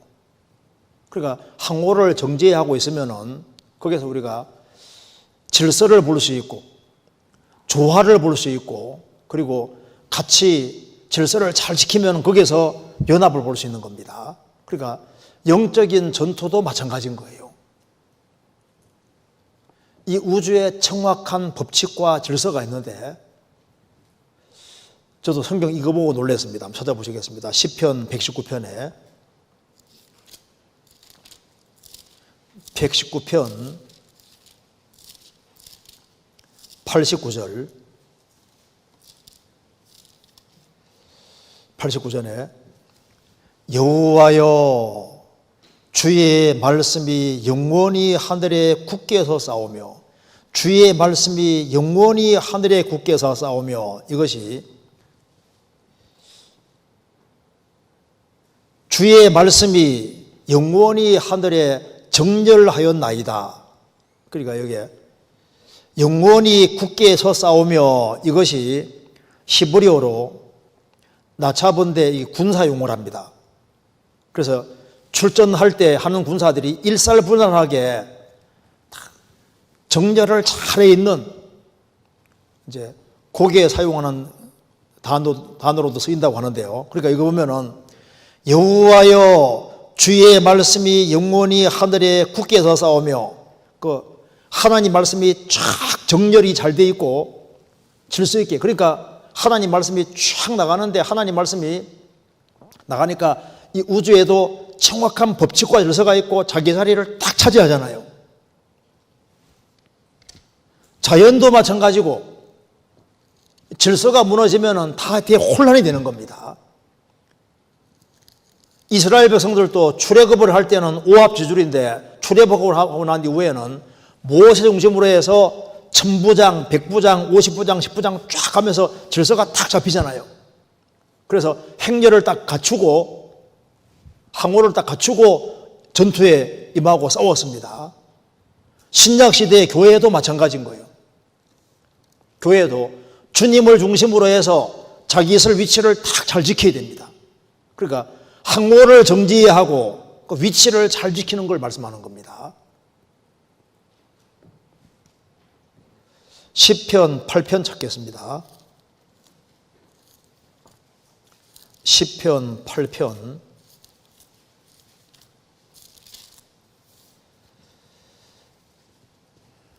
3절입니다. 주의 손가락으로 만드신 주의 하늘과 주의 베풀어 두신 달과 별들을 내가 보오니, 사람이 무엇이간데 주께서를 생각하시며 인자가 무엇이간데 주께서를 공고하시나이까.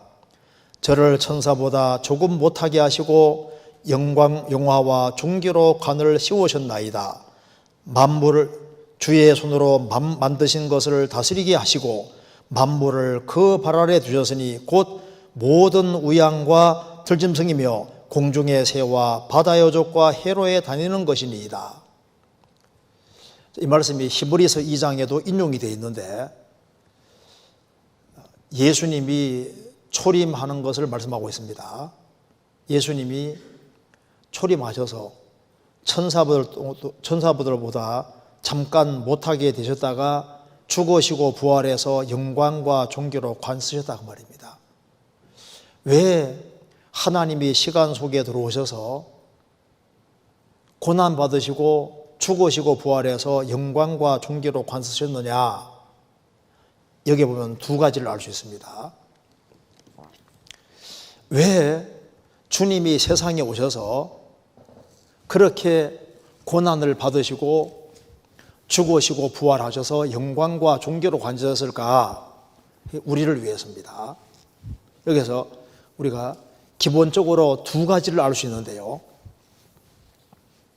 예수님이 왜 오셨느냐? 여기 8절에 공중의 새와 바다의 어족과 해로에 다니는 것이니이다. 이렇게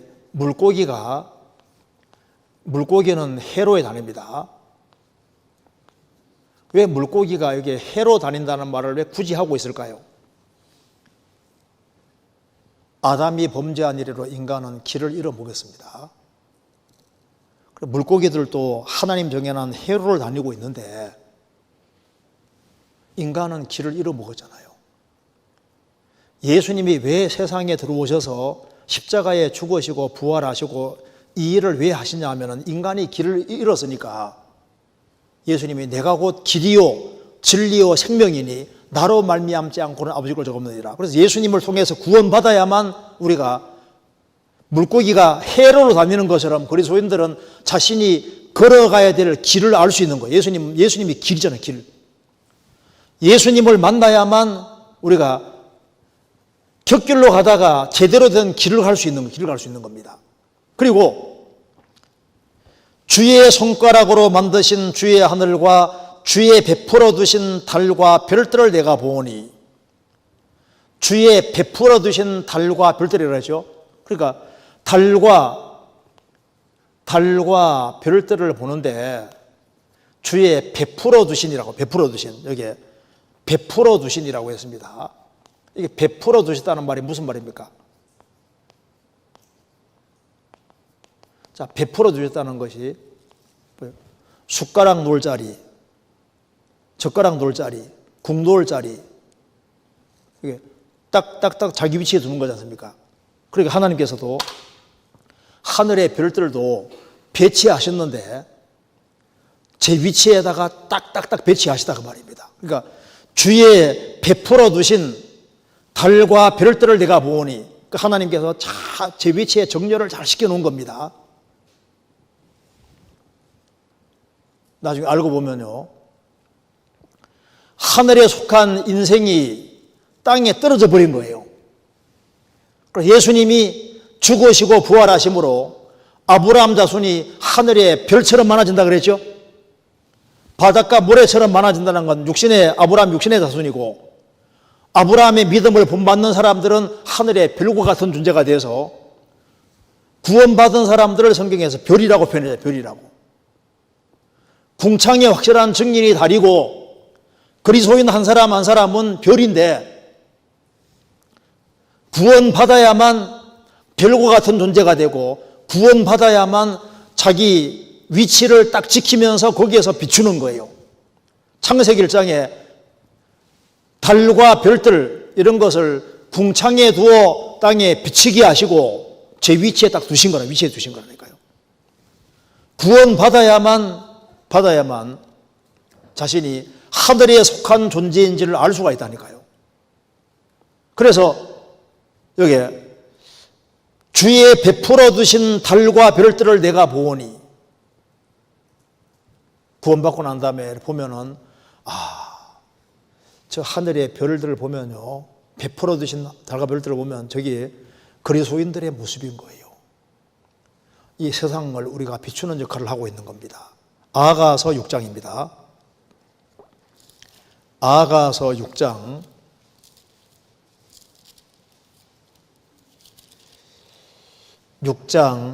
10절입니다.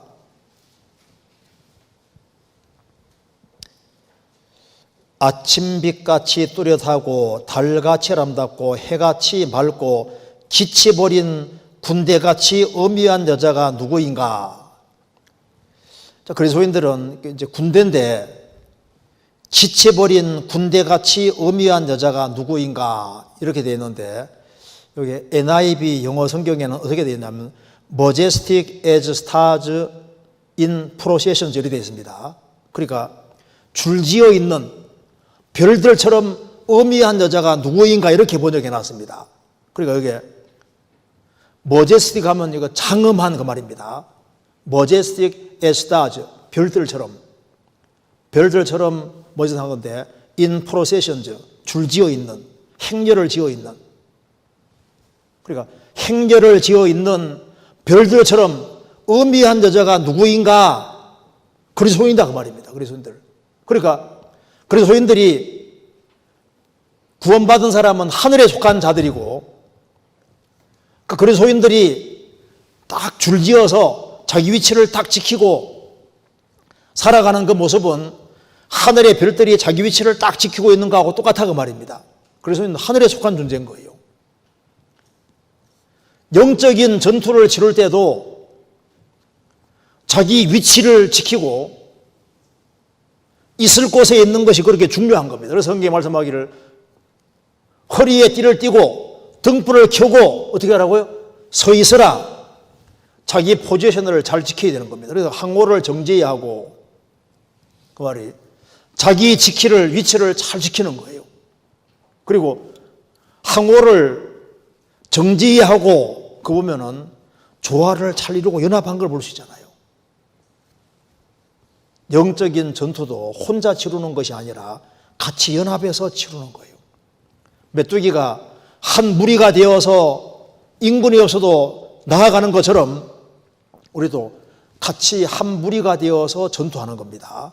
그래서 사사기 5장에 보면은 이 가나안 사람들과 이스라엘이 전투할 때 사사기 5장 보면은 그들은 이스라엘 지파들이 뭉쳤습니다. 연합했습니다. 그러니까 사사기 5장에서 그들은 연합해서 전투를 치릅니다. 그리고 느헤미야 3장에서도 느헤미야 중심으로 성벽을 만들 때도 이것이 하나님의 일이기 때문에 성벽 만들 때도 이스라엘 사람들이 일심으로 딱 하나가 돼가지고 성벽 만들잖아요. 그러니까 항오를 정지해야 한다.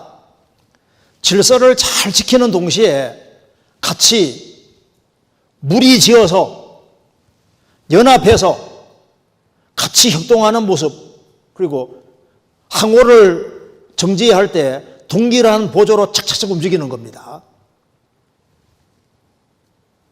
근데 왜 제가 이 말씀이 참 마음에 들었냐 하면요, 우리 시대의 그리스도인들이 동일한 보조로 하지 않습니다. 어떤 사람은 열심히 하는데 어떤 사람은요 안 해요. 그러니까 이게 동일한 보조로 모든 것이 되어져야 되는데, 고생하는 그리스도인들은 고생만 하고 어떤 그리스도인들은 후퇴돼 가지고 분명히 있어야 될 사람인데 안 있는다 그 말입니다. 그리스도인들은 군사로 부르심을 받았는데 자신이 군사라는 것을 잊고 있을 자리에 있어야 되는데, 항오를 정지하고 있어야 되는데 빠져버리고 없는 거예요. 동참하지 않는 것이 죄인 겁니다. 뒤로 물러가는 것이 비겁한 것이고 그게 합당하지 않은 거예요. 그 다음 다시 보시겠습니다. 역대상 12장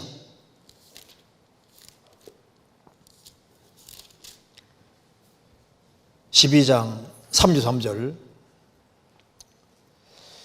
스불론 중에서 모든 군기를 가지고 항모를 정죄하고 두 마음을 품지 아니하고, 그 다음에 능히 진에 나아가서 싸움을 잘하는 자가 5만 명이요.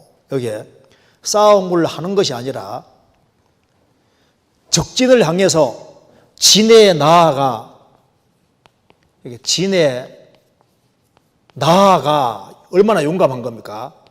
나아가 싸움하는 게 아니라, 싸움을 어떻게 해요? 싸움을 하는 게 아니라 잘하는 자.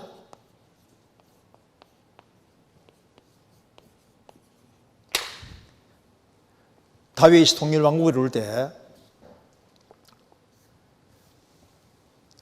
진에, 여기 능히 진에 나아가서 앞장서서 용감하게 싸울 수 있는 훈련이 잘 된 그런 사람들이 5만 명이요.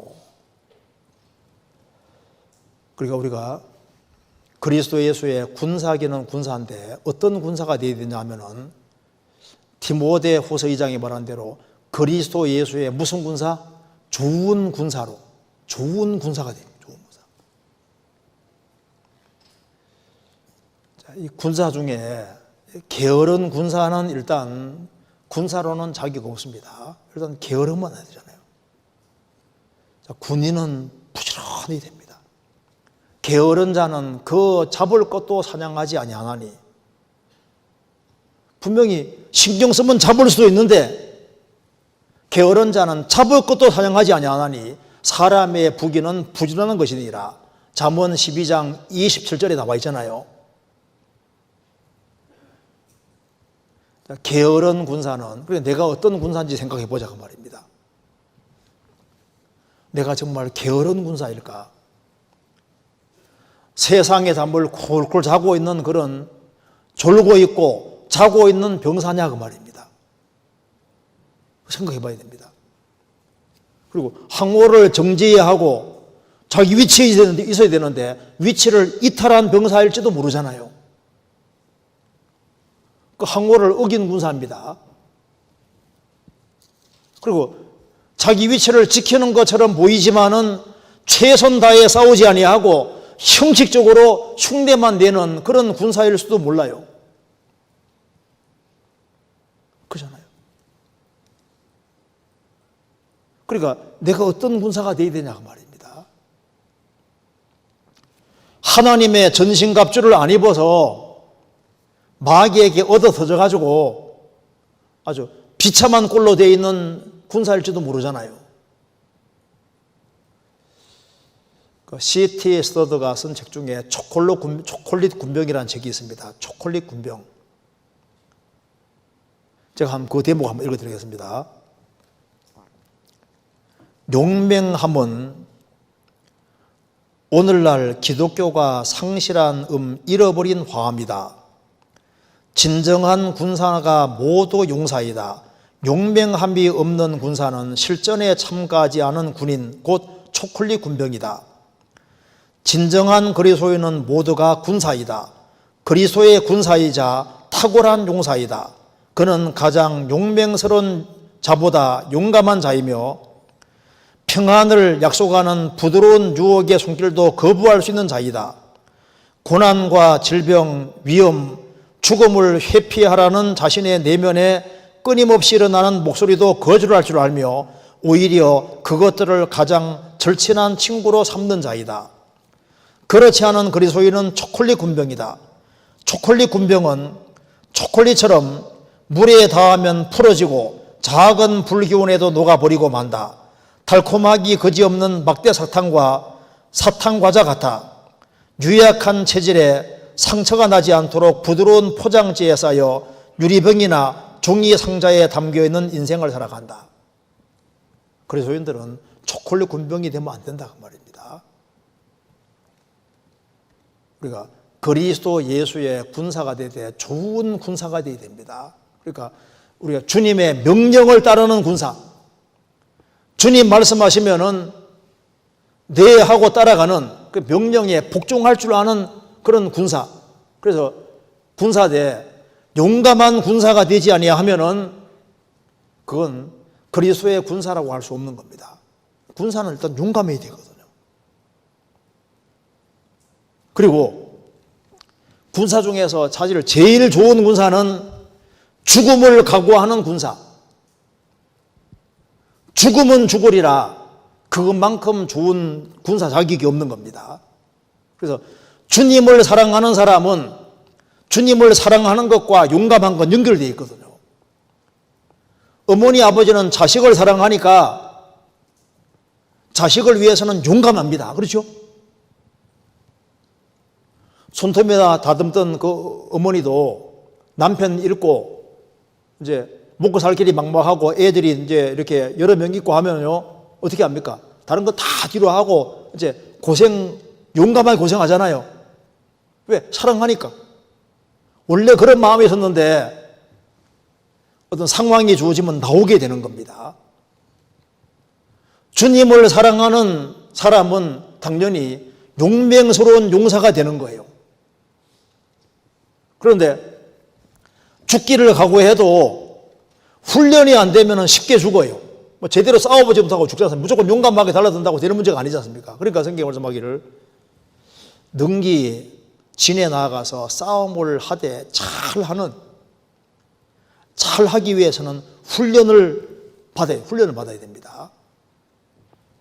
그리스도인이 구원받았다고 하는데 세월이 지나가도 훈련이 안 된 사람이 너무 많아요. 어떻게 하나님의 도움을 받는지도 모르고 어떻게 봉사하고 어떻게 하나님 나라를 위해 역사해야 되는지 모르는 사람도 많습니다. 그걸 교제 가운데서 계속적으로 배워가야 되는 거예요. 그러니까 훈련받은 그리스도인이 안 되면 안 되는 겁니다. 훈련을 잘 받아야 되거든요.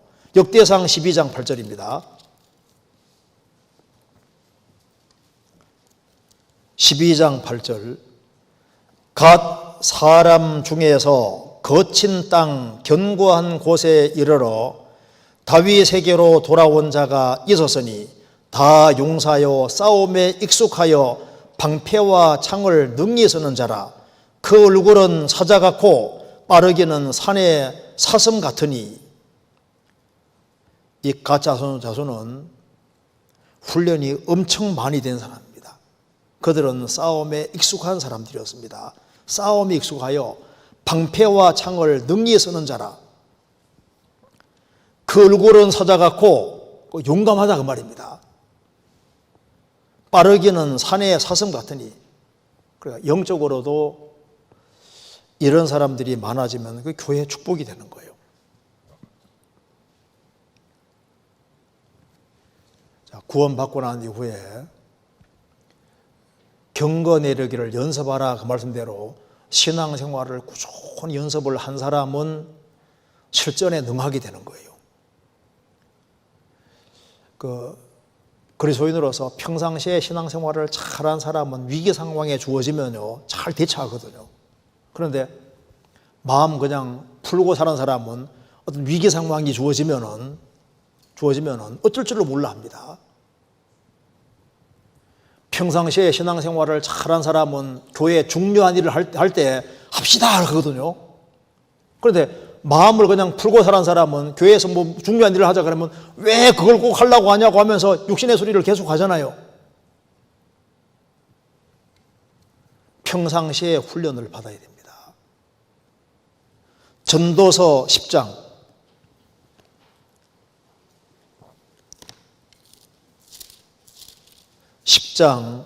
10절입니다.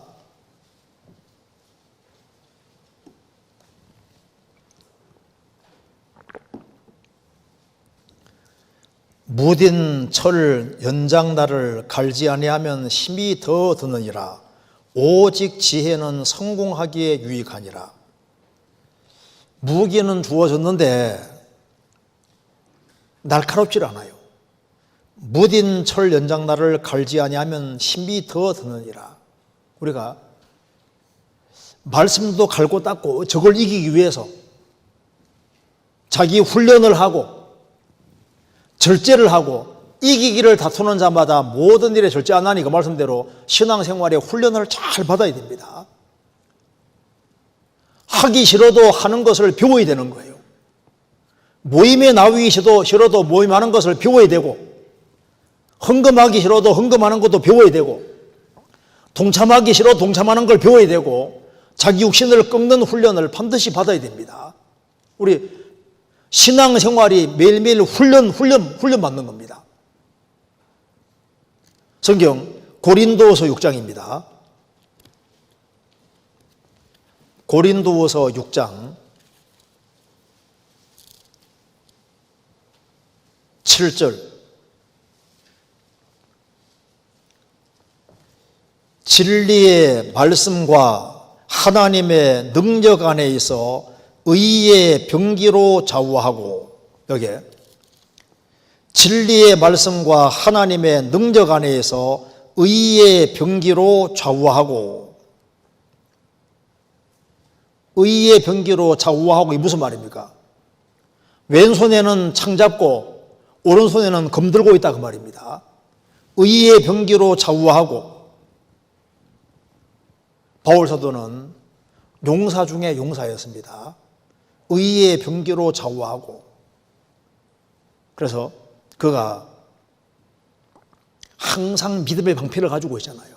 그래서 온갖 어려움을 믿음으로 다 이겨나가고, 그리고 금을, 성령이 그 말씀을 가지고 있어서 가는 곳곳마다 마귀를 이기면서 주님 몸 된 교회를 세워갔잖아요.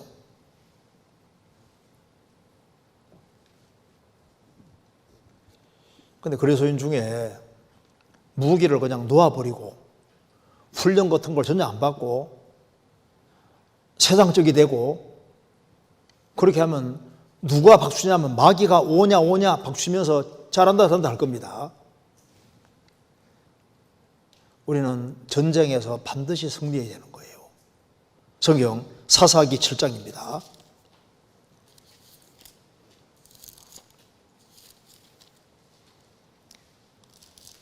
사사기 7장 16절입니다.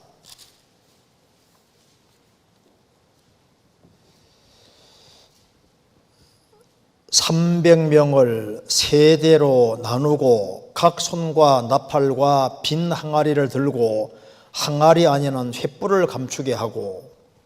여기서 미디안 대군하고 이제 기드온 군대가 싸우는데 미디안 군대가 13만 5천 명입니다. 13만 5천 명 대 300명이 전투를 하는 거예요. 어떻게 13만 5천 명과 300명이 싸워서 이기느냐? 여기에 비결을 얘기해 놨습니다. 이걸 왜 기록해 놨냐면 이게 우리 신앙생활의 그림자가 되는 겁니다. 우리도 마귀 세력이 얼마나 크고 육신이 얼마나 강하고 세상이 얼마나 아주 강한데요. 우리가 무슨 제조로 이길 수 있을까요? 기드온은 300명으로 해서 이겼습니다. 그래 이게 13만 5천 명 군대가 무지무지 큰 거예요. 만만한 대적이 아닙니다. 우리가 싸우는 대적이 만만한 존재가 아니에요. 그러니까 어떻게 이겼는지를 여기 말하고 있습니다. 15절에 16절입니다. 300명을 세 부대로 나누고 각 손에는 나팔과 빙 항아리를 들고 항아리 안에는 횃불을 감추게 하고, 그래 세 개잖아요. 이게 참 우리 신앙생활에 교훈이 됩니다. 그러니까 여기 항아리가 있고 항아리 안에 횃불이 있습니다. 그리고 나팔, 여기에 항아리, 횃불, 나팔 이렇게 되어 있는데 이걸 통해서 우리가 중요한 교훈을 받을 수 있습니다. 먼저 항아리는 항아리인데 어떤 항아리냐면 빈 항아리입니다. 빈 항아리.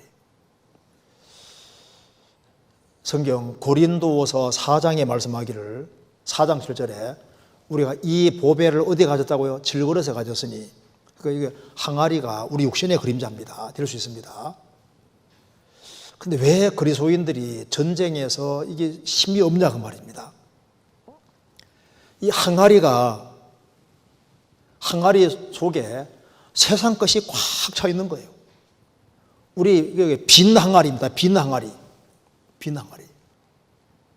그러니까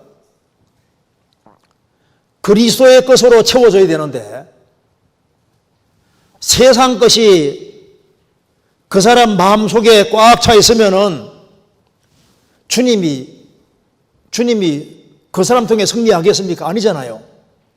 그래서 더러운 것을 내보내고 세상적인 것을 내보내고 그리스도의 것으로 채워야 되는 겁니다. 그렇잖아요. 요한복음 2장에 여섯 개의 항아리 거기에다가 물을 가득 부은 것처럼 우리는 우리 영혼이 세상 것을 비우고 하나님의 것으로 채워야 되는 거예요. 그래서 왜 그리스도인들이 무능하냐 하면은 세상 것에 붙잡혀 있으니까 마음이란 항아리 속에 세상 것이 잔뜩 들어와 있으니까 그리스도인들이 무능하고 힘이 없는 거예요. 왜 신앙생활이 재미가 없냐 하면은 이 세상이나 세상에 있는 것들을 사랑치 말라. 누구든지 세상을 사랑하면 아버지 사랑이 그 속에 있지 아니하니. 세상 것이 마음에 딱 정복되어 있으면은 신앙생활이 재미없어요. 무슨 집회를 3일이나 해. 여기는 왜 주일 말씀이 왜 그렇게 길어? 또 무슨 수양회는 무슨 수양회야? 어이, 좀 귀찮네. 세상 것이 마음에 정복되어 있으면은 이것저것 다 귀찮은 거예요. 그런데 빈 항아리처럼 세상 것을 딱 비우면요, 그리스도인들은 갈 데가 없다니까요.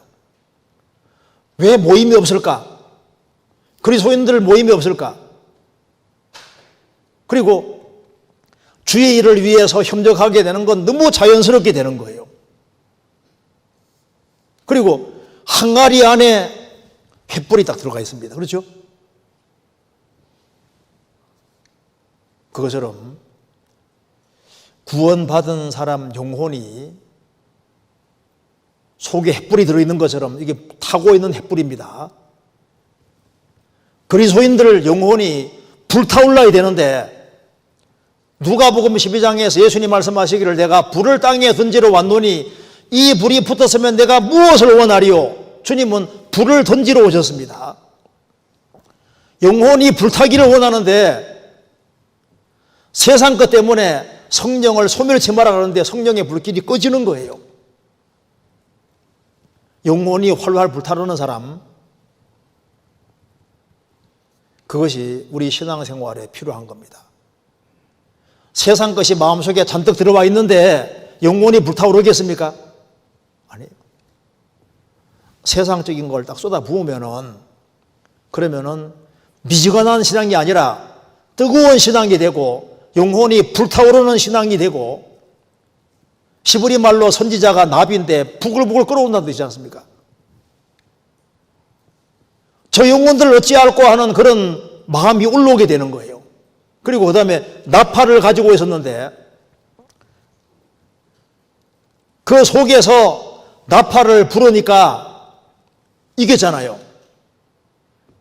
내 목소리를 나팔같이 날려서 담대히 말하라는 말씀이 성경에 나와 있는데, 그래서 영혼이 불타오르는 사람이 간절한 마음 가지고서 하나님 말씀을 나팔을 부는 것처럼 말씀을 선포할 때 대적을 이기게 되는 겁니다. 그렇잖아요. 그리고 언제 항아리 속에 횃불이 있는데 언제 불이 타는 것이 드러나면은 항아리를 깨어버리잖아요. 깨어버릴 때 빛이 드러난 것처럼 항아리가 깨어지는 것이 뭡니까? 마리아가 옥합에 들인 것처럼 희생하고 수고하는 속에서 역사가 나타나게 되는 겁니다. 그래서 19절, 기드온과 그들을 쫓는 200명이 이경초에 진가에 이르는 적 번병에 체변할 때라 나팔을 불며 손에 가졌던 항아리를 부수니라. 항아리를 부수었습니다. 그러니까 이 항아리는 부서지니까 횃불이 쫙 드러나잖아요. 우리 신앙생활도 마찬가지인 겁니다. 그래서 기드온 300명 용사들은 용감했습니다. 그들은 피곤했지만은 훈련되어 있었기 때문에 따라갔고, 불타는 마음이 있었기 때문에 결국은 그들은 전쟁에 승리했고 하나님께 영광을 돌린 겁니다. 역대상 12장 다시 보시겠습니다. 12장, 그리고 거기에 33절에 스불론 중에서 모든 군기를 가지고 항모를 정죄하고 두 마음을 품지 아니하고, 여기에 또 한 가지 나와 있는 것이 두 마음을 품지 아니하고, 두 마음을 품지 아니하고, 두 마음이 아니다 그 말입니다.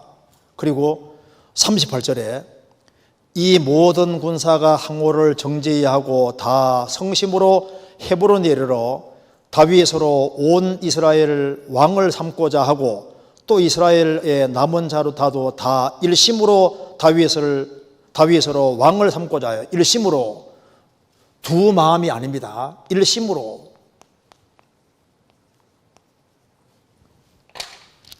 한 마음으로. 전쟁을 잘 치르기 위해서는 반드시 한 마음이 돼요. 한 마음. 두 마음이 아니라 한 마음.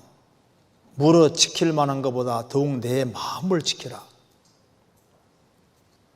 하나님도 섬기고 우상도 섬기면 이게 두 마음이거든요. 두 마음 가지고 있는 사람은 전쟁을 힘있게 할 수 없습니다. 여기 일심으로, 한 마음으로, 다 일심으로 다윗으로 왕을 삼고자 하여, 우리는 두 마음 품지 아니하고 일심으로 예수님의 영광을 받아야 되는 겁니다. 그래서 우리가 이 복음 전도를 위해서, 하나님 나라 확장을 위해서, 우리가 복음을 위해서 한 마음, 일심이 돼야만, 그래야만 역사를 이룰 수 있는 거예요. 성경 빌립보서 1장입니다.